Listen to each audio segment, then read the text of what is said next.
Shri K Soman, എന്തുകൊണ്ടാണ് കേന്ദ്ര സർക്കാർ ആശാ വർക്കർമാരുടെ ഓണറേറിയം ഉയർത്താത്തത്?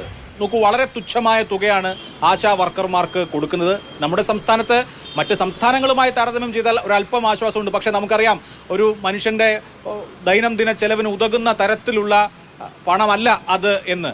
ആശാ വർക്കർമാരുടെ ഓണറേറിയം പ്രതിമാസം 10,000 രൂപയെങ്കിലും ആക്കി ഉയർത്തിയാൽ, ബാക്കി ഷെയർ സംസ്ഥാനങ്ങൾ കൂടി ഉയർത്തിയാൽ അവർക്ക് മാന്യമായ വേതനം കൊടുക്കാൻ കഴിയും. എന്തുകൊണ്ടാണ് അത് കൊടുക്കാത്തത്? എന്തുകൊണ്ടാണ് അങ്ങനെ ഒരു സമീപനം സ്വീകരിക്കാത്തത്?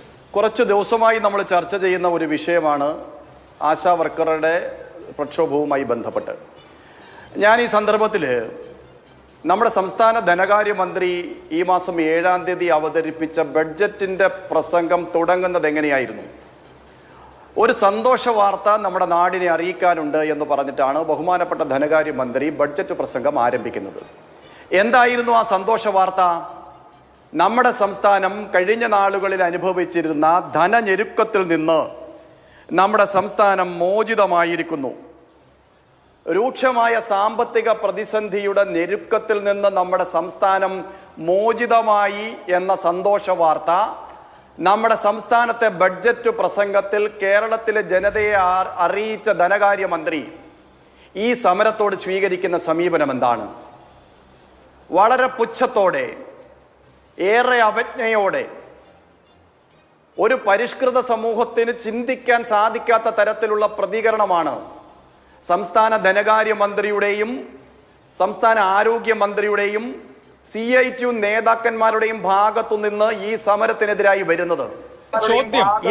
എന്റെ ചോദ്യം, എന്തുകൊണ്ടാണ് രാജ്യത്തെ ഈ സ്കീം വർക്കേഴ്സിന്റെ, ഈ ആശാ സ്കീമിൽപ്പെട്ട മുഴുവൻ വർക്കേഴ്സിന്റെയും ഓണറേറിയം കേന്ദ്ര സർക്കാർ ഉയർത്താത്തത് എന്നുള്ളതാണ്. കേരളം മാത്രമല്ലല്ലോ ഇന്ത്യയിലെ സംസ്ഥാനം. കേന്ദ്ര സർക്കാരിന് അതിൽ പ്രാഥമികമായ ഉത്തരവാദിത്വമുണ്ട്. ഇവിടെ മന്ത്രിമാർ പുച്ഛിക്കുന്നത് നിശിതമായ വിമർശനം അർഹിക്കുന്ന കാര്യമാണ്. അത് നമ്മൾ ചെയ്യുന്നുണ്ട്. എന്റെ ചോദ്യം, എന്തുകൊണ്ട് കേന്ദ്ര സർക്കാർ ഇതൊരു പ്രയോറിറ്റിയായി കാണുന്നില്ല? എന്തുകൊണ്ടാണ് ആശാമാരുടെ ഓണറേറിയം ഉയർത്തേണ്ടതാണ് എന്ന് സർക്കാർ ചിന്തിക്കാത്തത്? ഞാൻ അങ്ങയുടെ ചോദ്യത്തിലേക്ക് വരാം. എനിക്കൊരല്പസമയം തരണം. ഞാൻ അങ്ങയുടെ ചോദ്യത്തിലേക്ക് വരാം.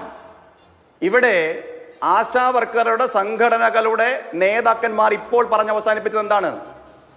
സംസ്ഥാന ഗവൺമെന്റിന്റെ ആരോഗ്യ രംഗത്തെ എല്ലാ മേന്മയുടെയും നേരവകാശികൾ ഈ ആശാപ്രവർത്തകന്മാരാണ്.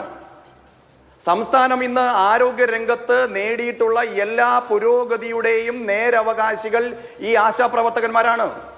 അത് കോവിഡിൻ്റെ കാലത്താണെങ്കിലും, നിപ്പയുടെ കാലത്താണെങ്കിലും, മറ്റു പകർച്ചവ്യാധികളുടെ കാലത്താണെങ്കിലും, ഒരു ജനനം, ഒരു ഗർഭധാരണം മുതൽ മരണം വരെയുള്ള ജീവിതത്തിൻ്റെ അനവധി സന്ദർഭങ്ങളിൽ ഈ ആശാപ്രവർത്തകന്മാരുടെ നിഷ്ഠയോടെയുള്ള സേവനം അത് കേരളത്തിൻ്റെ പൊതുസമൂഹത്തിന് മറക്കാൻ സാധിക്കുന്നതല്ല. ആരോഗ്യ വകുപ്പിന്റെ മേന്മയുടെ പിൻബലം ഈ ആശാപ്രവർത്തകന്മാരാണ്. അതുകൊണ്ടാണ് അവർ സംരക്ഷിക്കപ്പെടേണ്ടതാണ്. അവരുടെ അവകാശങ്ങൾ ന്യായമാണ് എന്ന നിലപാട് BJP സ്വീകരിക്കുന്നത്. അങ്ങനോട് ചോദിക്കുന്ന ചോദ്യം കേന്ദ്ര സർക്കാർ കൊടുക്കുന്ന ആനുകൂല്യം വർദ്ധിപ്പിക്കുന്നതിനെ സംബന്ധിച്ചാണ്. ഇപ്പോൾ 2000 മുതൽ 3000 രൂപ വരെയാണ് കൊടുക്കുന്നത്.